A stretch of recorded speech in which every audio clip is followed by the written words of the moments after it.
think maybe we'll make a start, and hopefully, yeah, most of you have moved over, and hopefully the last couple will catch up.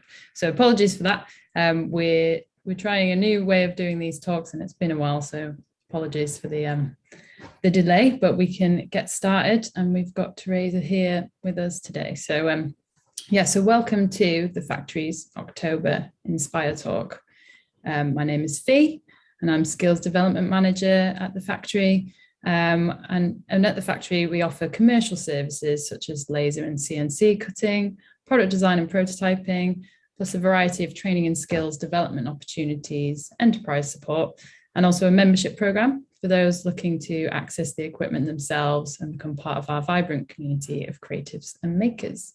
So after a pause in our talks program over the summer, and we've been having lots of building work going on at the Factory in terms of the physical space, but we're now kicking back off our Inspire Talks for the autumn with an exciting project called Tales of Care and Repair, which has been funded through the British Council's Creative Commissions for the Climate, taking place in the run-up to COP26 in early November.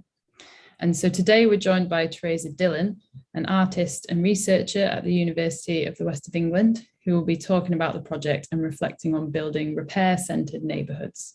So we'll have a Q&A after Teresa's talk, so please pop any questions you may have in the YouTube chat box. And yeah, apologies again for having to switch links once more. But over to you, Teresa. That's great. Hi, Fiona, and welcome everybody. I'm just going to be sharing my screen here. So yeah, as Fiona mentioned, Knowle West Media Centre and the Factory are one of our community partners in this project called Tales of Care and Repair, which is a current live project that's been commissioned by Bristol, as part of their COP26 creative programme. And we're working with colleagues Gambiologia in Brazil and Toxic Links in India on developing essentially a kind of a global picture, collecting over 1,000 stories of everyday repaired objects and working then with local communities to build up those stories, collect stories from local repairs, and shout out to Ted Cockrell if he's tuning in, as we know that I know that we have interviewed Ted for our programme as well. And also looking to building repair declarations, which are intentions in each community about how we could consider building more repaired centred neighbourhoods. And I guess that's the focus then of today's conversation, which I'll sort of tap into by giving an overview of the work that I've been carrying out with colleagues here in Bristol on that topic. So all of this sort of started in around 2016 when I moved to Bristol to work as Professor of City Futures at the University of the West of England, where I'm based in the art school. And in joining the university, one of the things I wanted to establish was an area of research and practice around repair. And the AHRC kindly gave us a sort of a grant to support the development of some of this work, which started in 2018 with Repair Acts, which looked at a network, which was a network program really of bringing together different designers and scholars and practitioners who were interested in repair. For Repair Acts, we were also working with Toxic Links, and so we have been on that journey then with them since the start of the program. As I mentioned, the focus of the program was to look at practices of repair, care and maintenance. And why this focus is particularly, I think, within cities is as we're moving towards sort of more smart city infrastructures and narratives, the question around repair is often neglected or negated. And mainly that's because there's this sort of idea that the seamless city, one in which there's sort of no blockages to interfaces or connectivity in a sense, is sort of privileged above that what it might mean to actually repair or maintain such networks. So I think that's kind of an interesting question that we have to kind of propose and focus on maybe when we're speaking to looking at repair repair neighbourhoods and what that might mean both now and within the future, particularly in relation to the maintenance of our infrastructures and our community resources and so forth. So Repair Acts then was looking very much at these accesses and these questions, focusing on critical practices, which means that we were looking at the theory and the artistic practices that are around repair and care, looking at how this also then relates to craft and heritage and tradition, to the economics of repair, and to looking also then at livelihoods and lifestyles that are essential to repair practices and repair cultures as well. So from an academic perspective, this focus on repair has been something that we could say has been emerging slowly over the last few decades really, but has had increased awareness I would say in the last 10 years.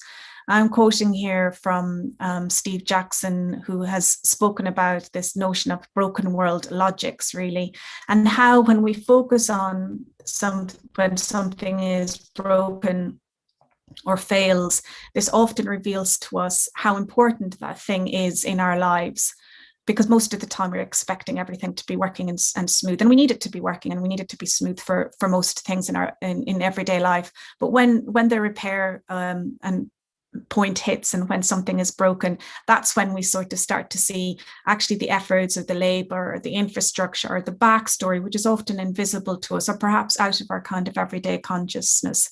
So Jackson then really thinks about how repair in a way can lead to new forms of media scholarship and technology scholarship, but also I would say that also leads us to rethinking about how we might be actually organizing our lives, how might we be living within our communities and within our societies if we privilege, for example, or bring repair to the foreground. Another key then academic in this field is the critical geographers Nigel Thrift and Stephen Graham, who also then spoke about how this sort of focus on repair then brings us into a kind of a more sort of saturated, what they call geopolitical kind of notion, in a sense, the struggles and the conflicts that are borne out in relation to our material worlds. So what does this all then mean from an academic perspective when we kind of look at like day-to-day living in neighborhoods, particularly in cities and kind of local repair economies? Well, for many people, I guess these 17 sustainability goals are becoming something which are conscious perhaps to us because of COP26, which will be happening in November in Scotland, or because of our working lives, or because we know that we're in a climate crisis and urgent solutions are sort of needed. But when we look at sort of repair and we look at the economies around it, it often resolves around this point number 12 here around responsible production and consumption and what that might mean for us now and within the future. Often repair has been traditionally neglected. As I mentioned, there has been this sort of slow academic focus over the last couple of decades, particularly in the last couple of years, quite a lot of emphasis. But if we look traditionally at these waste hierarchy models from the late 90s or early 90s, for example, we don't see repair here actually flagged. And one of the reasons I think for this has also been that repair puts a greater challenge on us to think about how we make something in the first place.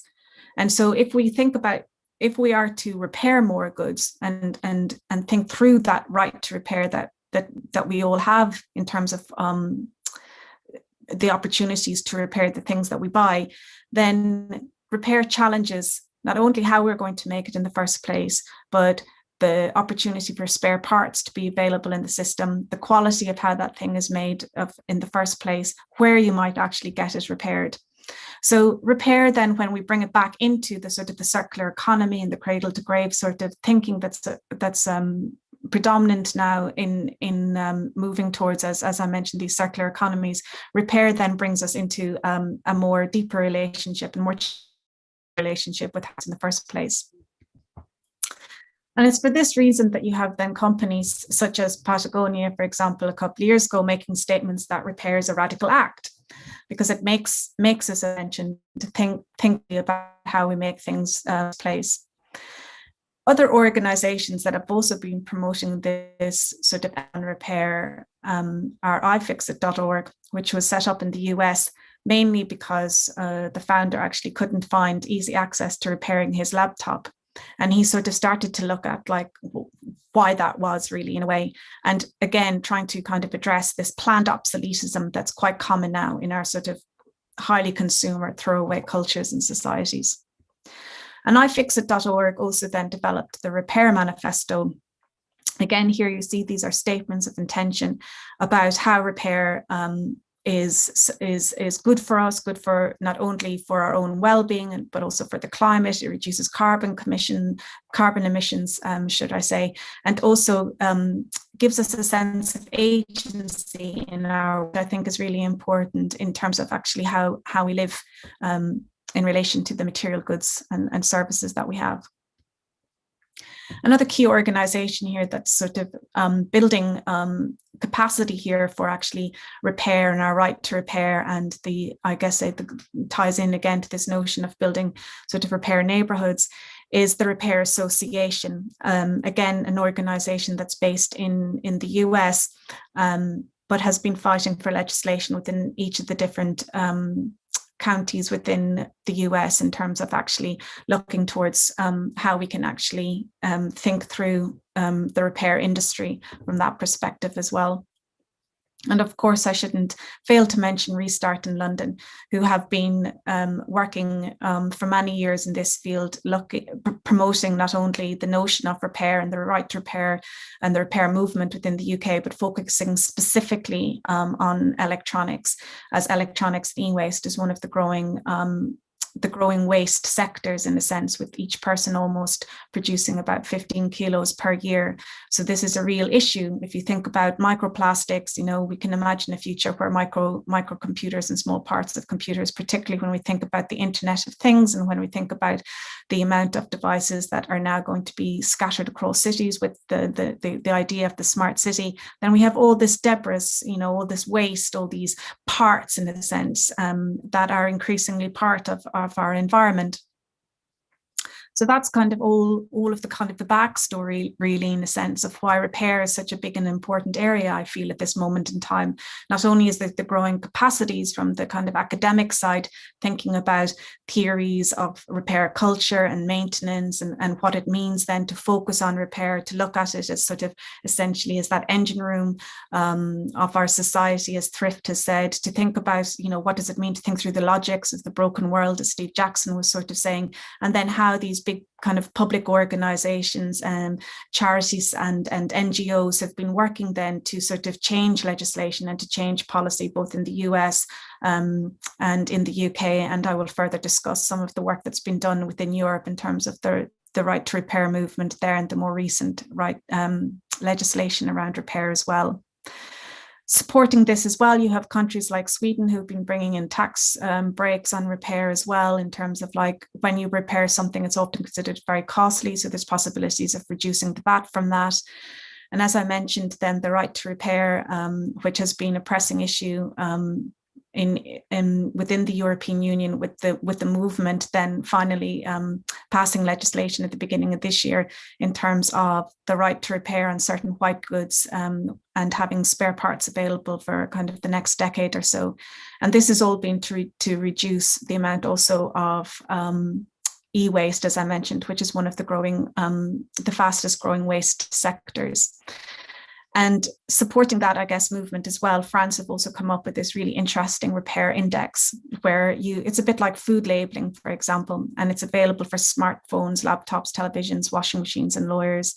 And it focuses on documentation and assembly, the availability of spare parts, the price of spare parts, and the product specific needs in terms of repairability index.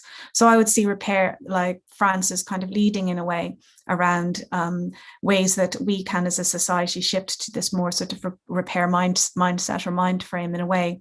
And again, when we speak about sort of communities, it's important to think about that. What kind of, let's say, legibility is kind of happening at this moment within the UK, particularly now that we've exited from Europe. They are sort of promoting this thinking. So the question is, where do we sort of stand, in a sense? So again, that's just to provide all a little bit of context of, not only where Tales of Care and Repair, our current project, is coming from, but also contextualizing it within the bigger goals of the research program of Repair Acts, and looking then at some of these academic lines of inquiry and conversation, and the policies, as I mentioned, and the work of NGOs and charities and the Right to Repair movement. So going down a little bit then to the topic of focus today around building repair-centered neighbourhoods and what this might look like.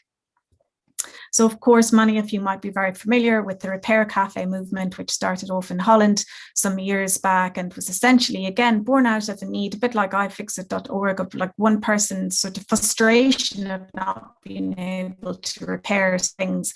And a lot of this, the Repair Cafes centres around what we would call sort of small domestic kind of appliances, like your kettle or your toaster, which you might not have the skills yourself to repair. But if you go to Repair Cafe, there's a number of volunteers there that actually have some of that knowledge and skills to support that. Again, in a similar sort of vein, Restart, as I mentioned, the wonderful organisation in London who have been tirelessly working in this area from the perspective in the UK, also then run their Restart parties, which focuses again on electronic devices and getting your laptops and your iPhones repaired as well.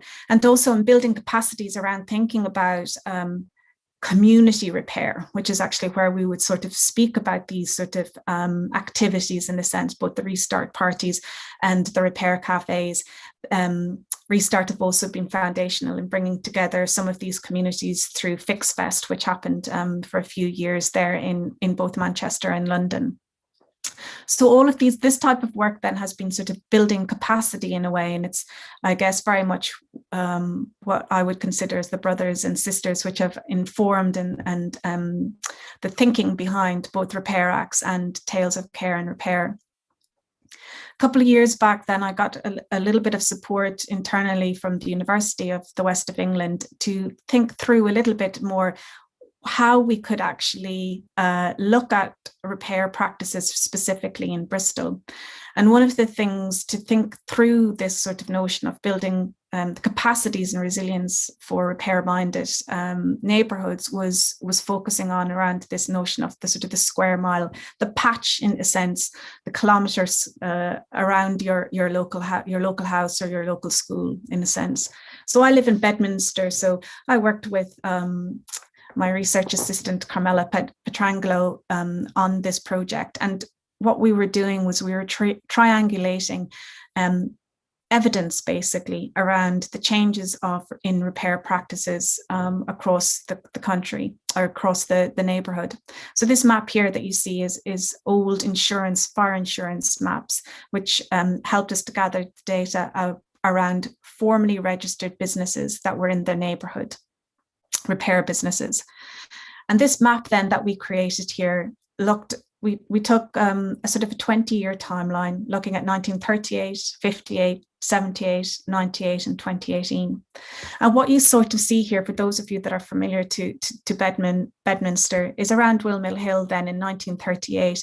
You see all these little pink dots. They're indicating essentially like repair economies that would have been run out of people's homes or their backyards. And so they're sort of, small domestic businesses in a sense, but they were registered as formally trading at this particular time.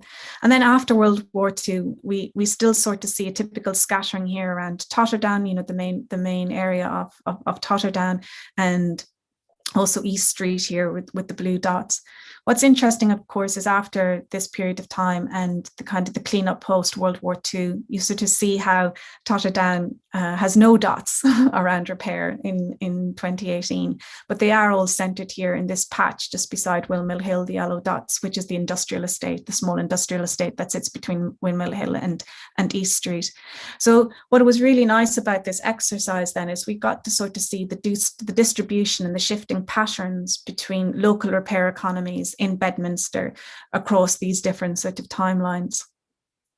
What was also important for us to sort of look at was the type of businesses that we had here. And I think this is such a revealing graph, really, because in and a lot for those that heard me down about this topic before, but look at this wonderful diversity that we get in 38, all of the different types of things that you could get around Bedminster. And Knowle West, you know, is just a stone's throw away. It's the next neighbourhood up, you know, it's literally like one street away from us. So you would have probably had seen a sort of a similar kind of pattern. But in 1938, you could get everything from your clothes to your boots to your watches to jewellery. All of these things were repairable. And a lot here, I think this is really revealing, this purple patch, or so the purple row here in a way is clothes. And look how much it reduces to 2018. It's almost gone, you know, in terms of actually changes here. And this is really illustrative of this sort of throwaway fast fashion cultures that we're in. It's also not a surprise, I guess, that in 1938, this pink row here is the electronics. Of course, this increases in 2018. You see cars here, the auto, the petrol blue, that's increasing as well. Buildings also increasing in terms of, there's some other explanations for that, but it's the clothes, it's the electrics that I also wanted to kind of emphasize here in particular. And the other one that also reduces significantly here is furnishings and decorations in a sense, and hardware too. So this, you know, very small pilot study gave us hard data, is what we kind of call it from an academic perspective, that kind of complements these more qualitative approaches and the storytelling and the artistic practices that we're also interested in engaging in through Repair Acts. Specifically though, I guess in terms of the types of electrical repair, because we're interested in the Centre for Digital Cultures on electronics and media practices as well, it was like looking really at what were the changes in terms of these electric repairs. Of course, radio, TV and video kind of dominates between 38 and 98, particularly in 98 here. You see that there's a lot of this would have been radio, completely almost disappeared, that petrol, that kind of greeny blue at the top of the columns. What do we get? No surprise, mobile phones. So if you were to walk down the streets at the moment within Bedminster, the most visible repair that you will see are mobile phone repair shops. And of course, that probably comes as no surprise to many of us, but it just illustrates again, you know, the shift in throwaway and consumer kind of cultures. And it's, as I mentioned, it's a powerful data set through which to kind of, I think, get our kind of eyes a little bit wide open. What also, I think this also illustrates, going back to this slide here, is that in 1938, you had a number of diverse economies that people could actually like make a living out of repair. And I think this is really interesting in terms of how do we build capacities and resiliences in neighbourhoods around building up repair economies. And I think this is a really interesting element to sort of think about, particularly in what would a vibrant repair neighbourhood look like in Bedminster or in Knowle West today, or across all the different neighbourhoods?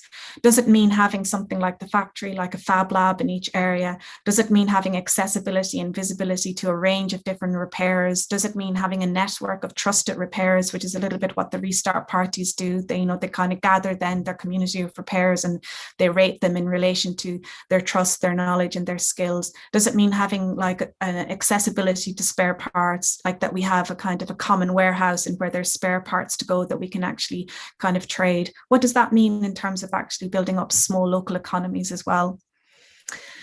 So some of the other work that we were then sort of doing, of course, then tying into that was like, you know, the visual kind of cultures that surround that. You know, how do we advertise these types of practices? How do we advertise one's businesses on a sort of small scale? You know, what does it actually kind of mean? And we sort of picked up some of these, you know, back in 1958, you could clean a telephone and people actually had a business that was around cleaning a telephone, for example. And as you can imagine, there was ones, of course, around the TV and repair, but I love this one around the phone. Essentially.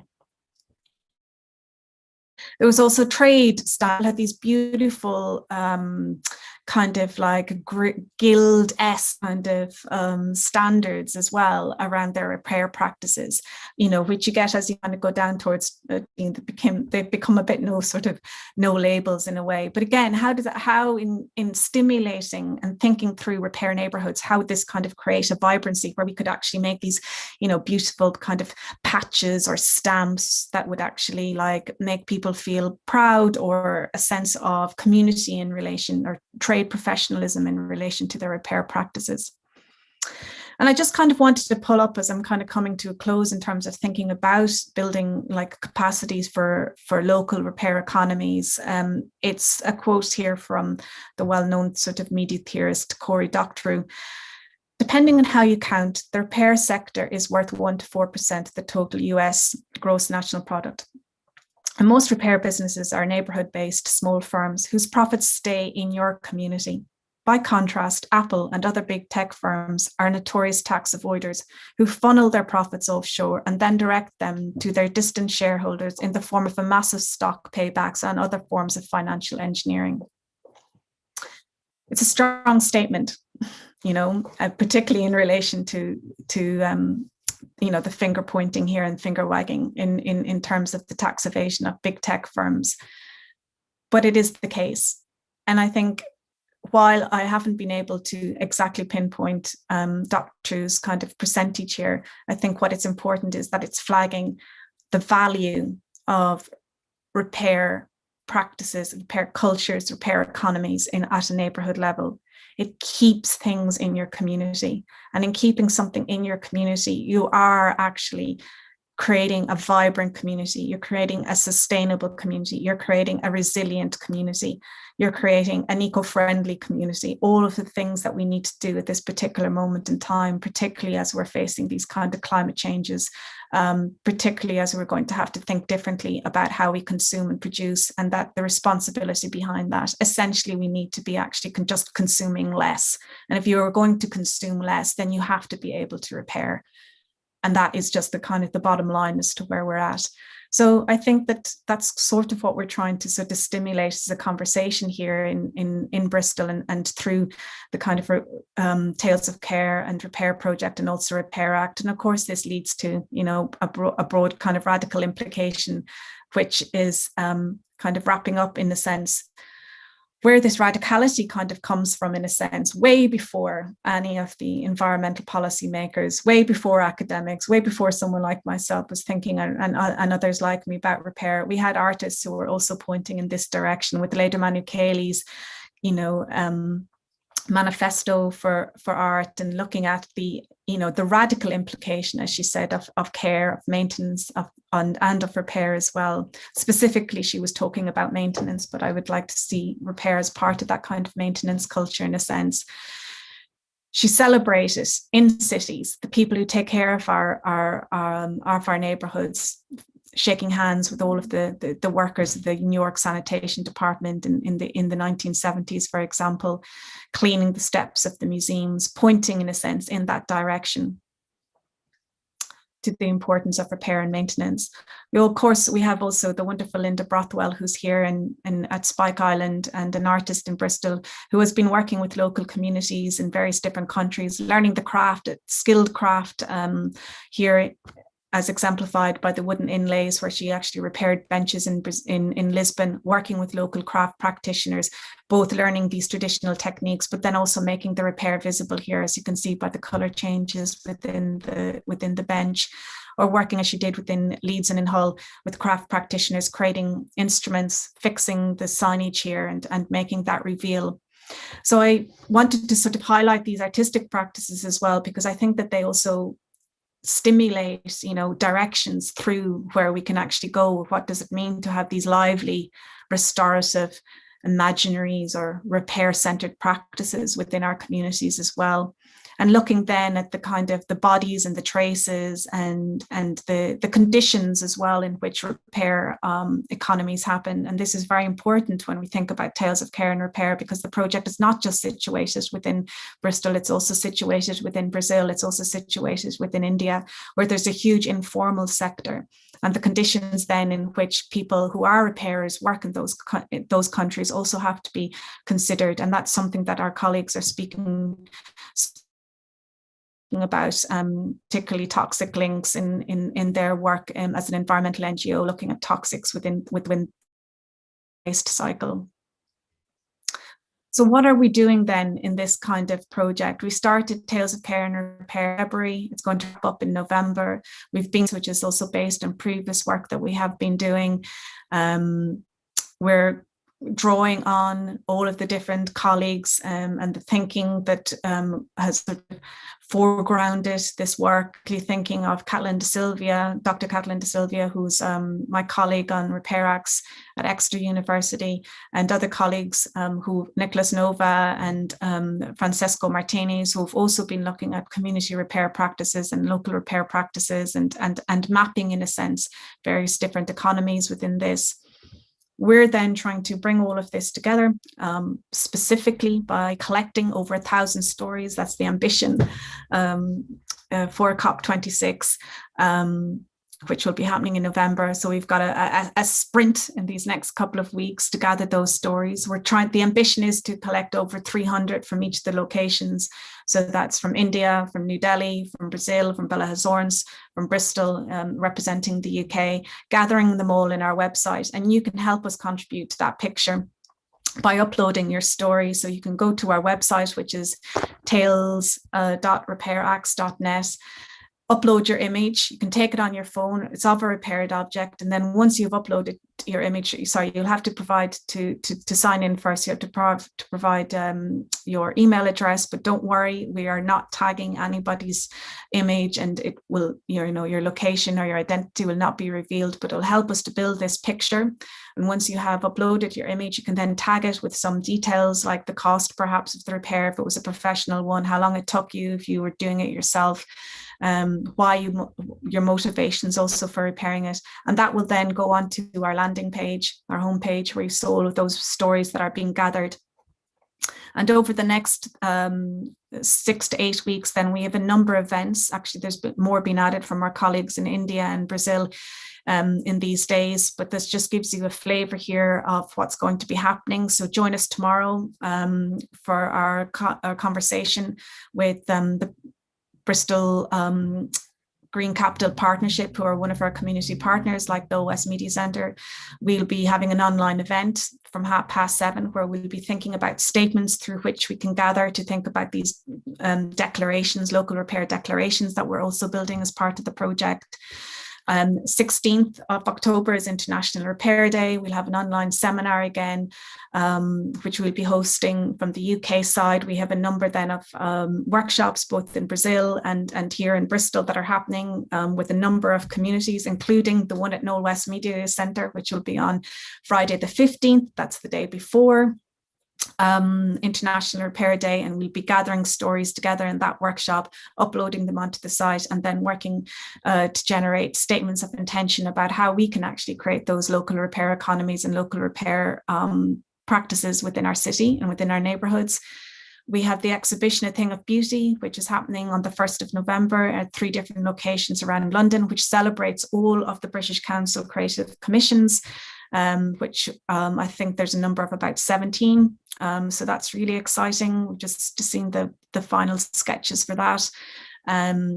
And we will have a closing programme where our colleagues Gambiologia and Toxic Links will join us on the 8th and 9th for an online seminar that wraps up the programme, also speaks to our learnings over the last couple of months, looks at the stories that we've collected, speaks to what the next steps are of the project as well, shares with you the declarations that we have been building and developing, and also brings together a number of scholars and artists and practitioners and policymakers to think more deeply about what that means in terms of creating local repair economies and local repair practices.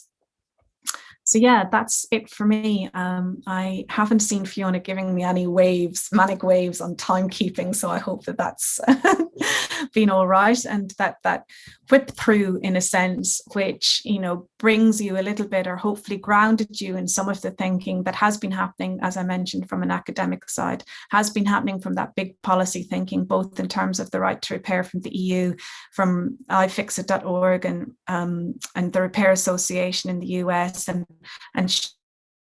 where that kind of grounding has been happening, and connecting that then to the community repair movement, such as cafes and repair cafes and restart parties, and then bringing that back down to our local conditions here, and how we can celebrate both the past histories of repair and bringing that into a more present knowledge and looking towards future directions. And I would just like to say a big thanks to Knowle West for chairing this and also being our community partners on this programme, and also a shout out to my colleagues Toxic Links and Gambiologia, who I believe might be tuning in. Great, over to you, Fiona. Thanks.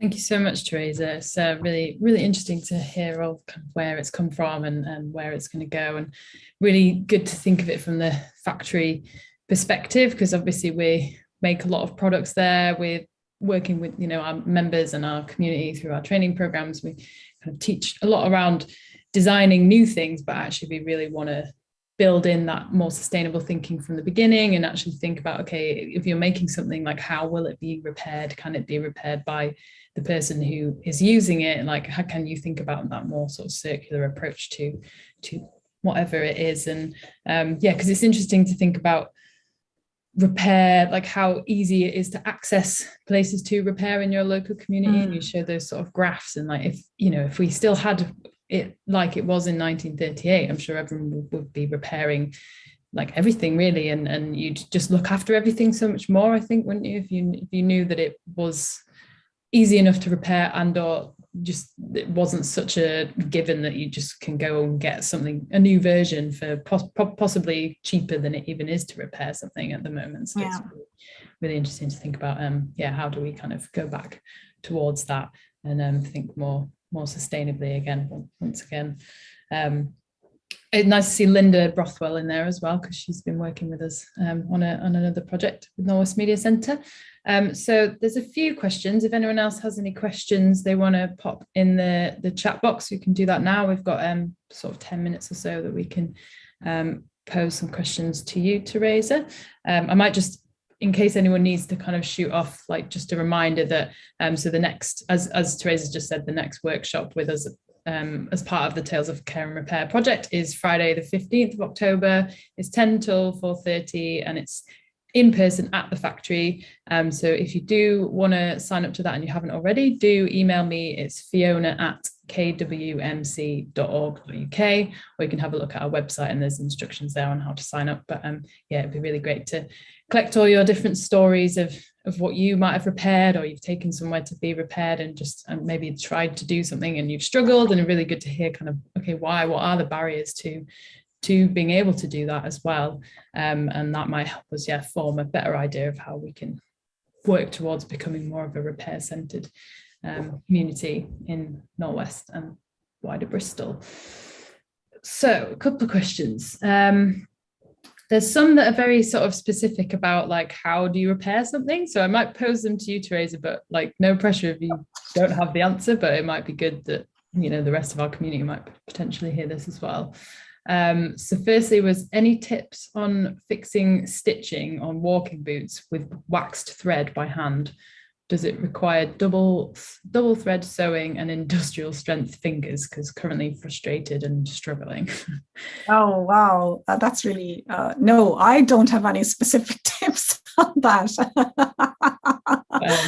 But I really like the challenge that it's proposing, actually. Yeah. That's a funny one. I think the same person was also wondering if there's any recommendations for sites, videos, instructions on sewing up eye-shaped tear in lined waterproof trousers with access only on one side, sewing level knowledge. So like maybe a wider question on that is, with the website and or like through Repair Acts, is there is it a good place to kind of go and have a look, and there might be some tips on how to repair things, or have you got any like suggestions of what might be a good place to look that kind of thing up? Yeah, no, we haven't focused actually on providing tips, because I think there's, it's hard to beat the community of repairers that upload videos on YouTube, and the kind of keenness, in a sense, that on those DIY videos and tutorials. But one of the things is that my colleague on Tales of Care and Repair, Dawn Giles, who's a maker and an artist, and also a very keen advocate for both mending and repair, was pointing out, we did a workshop on Monday with fashion and textile students and just the point really bringing up about kind of impossibility of kind of repairing some particular seams in a way. It was Dawn who brought my attention to just how seams are made in clothes and how they can be used and open, in a sense, and what even a couple of less than a couple of decades ago, there was enough of a hem on a garment that you could let it up or you could let it out, or you had a bit of extra clothing. And like with fast fashion, all of that has been pushed to the max. So what you do get then is you get a seam or a zip or a hem that's, nothing really, in a sense. So you essentially throw it away, or you can't repair it, or you can't open it because it's completely locked in. And that's sort of the point also, I guess, going with the question around the sort of the smart city as well. And with our laptops and our devices, the practice basically of these planned obsoletism techniques, where things are made intentionally small or glued together, or there's no way of opening it. So for me, this sort of returned my own thinking to a kind of connected to a previous set of thinking around open source and modular design, which I know you at the factory, Fiona, are really also very mindful about and keen to sort of promote and have for many years. So, as part of that, for me, this feels like the next generation as well to that kind of conversation around open source technologies, really, and open source processes, in terms of, what is the quality of that openness then, in a sense, too. And these are the things that we sort of need to be pushing back on or demanding as consumers. So yeah, I think that, the example raised is a really relevant one to those bigger conversations as well. Yeah, definitely. And it's sort of occurred to me as you were talking about how maybe a lot of it is to do with just a better understanding of how things are made in the first place as well. And like you say, that there's actually seams or whatever that you can work with. And just thinking back to some of those programs like How It's Made, and where you actually get to see the ins and outs of something, and like perhaps it needs, this repair culture needs to be accompanied by more sort of education and investigation, like taking things apart, putting them back together, actually learning a bit more about how kind of everyday things are made. And then it's doesn't seem such a big deal to try and repair something if you've never done it before, or you don't know how to go about it. Yeah, exactly. And I think it also brings up, your point also brings up the question of time as well, because you often get that as a pushback. It's like, oh, I don't have time to repair something, or it is a luxury. And I think that that's a reality. And I think that, but if we did sort of take the time to repair, or if we did buy less, for example, we're actually sort of promoting, I guess, a bit more of a slower lifestyle in the first place.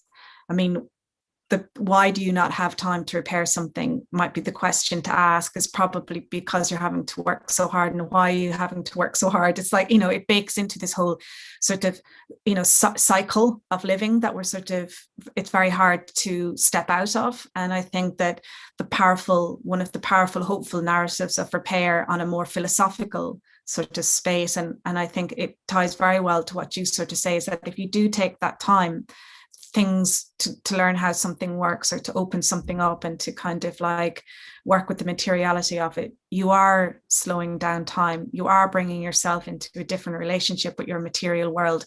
And maybe that opens up the door, or a feeling to maybe where something else that might need to shift in one's life, So I think these things can be really fundamental to helping us change and to that work of behavior change that is really at the heart of what's needed at the moment. Yes, absolutely. Totally agree that it's more than just the act of repair itself, isn't it? It's a whole shift in thinking. So I've got a few more questions. I wonder if you've maybe got time, we might run over like sort of a few minutes because obviously we started a bit late. Someone asks, what financial incentives could help grow a neighbourhood repair economy, such as sort of business rates reductions, etc.? Are there UK examples of where these are already being trialled? Oh, that's a really great question.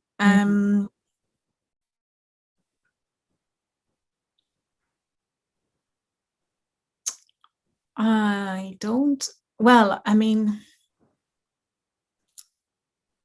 know what? I don't know actually any off the cuff any UK examples, a bit like the one in Sweden that I was speaking to, for example, where they were incentivizing repair by ensuring that VAT wasn't charged. Because one of the things, and this is one thing that's really actually we're mapping this or trying to map this within our project Tales of Care and Repair, is the costs of repair. And there's like a massive difference between the cost of repairing, we'd say, a leather boot in England to the same leather boot in India or in Brazil. And that in itself is a big reveal. And so the question is then, as this person is saying, is why is it so expensive really in a way? And that's also baked in with many other things in terms of labor and perceived costs, materials and so forth. I think that business rates, I would agree that these would be kind of really good measures. And I'm just going to take kind of a note of that because it's something that we could maybe bring into the conversation tomorrow at the Green Mingle in a way, or as a kind of a pointer to discuss in more depth as an outcome of this particular project in a way. It'd be great to kind of imagine with you guys like what that could look like, for example, in Knowle West, because I think we do need to have these like prototype pilot examples that can help us sort of say that this kind of worked. I think the spare parts, the swapping of spare parts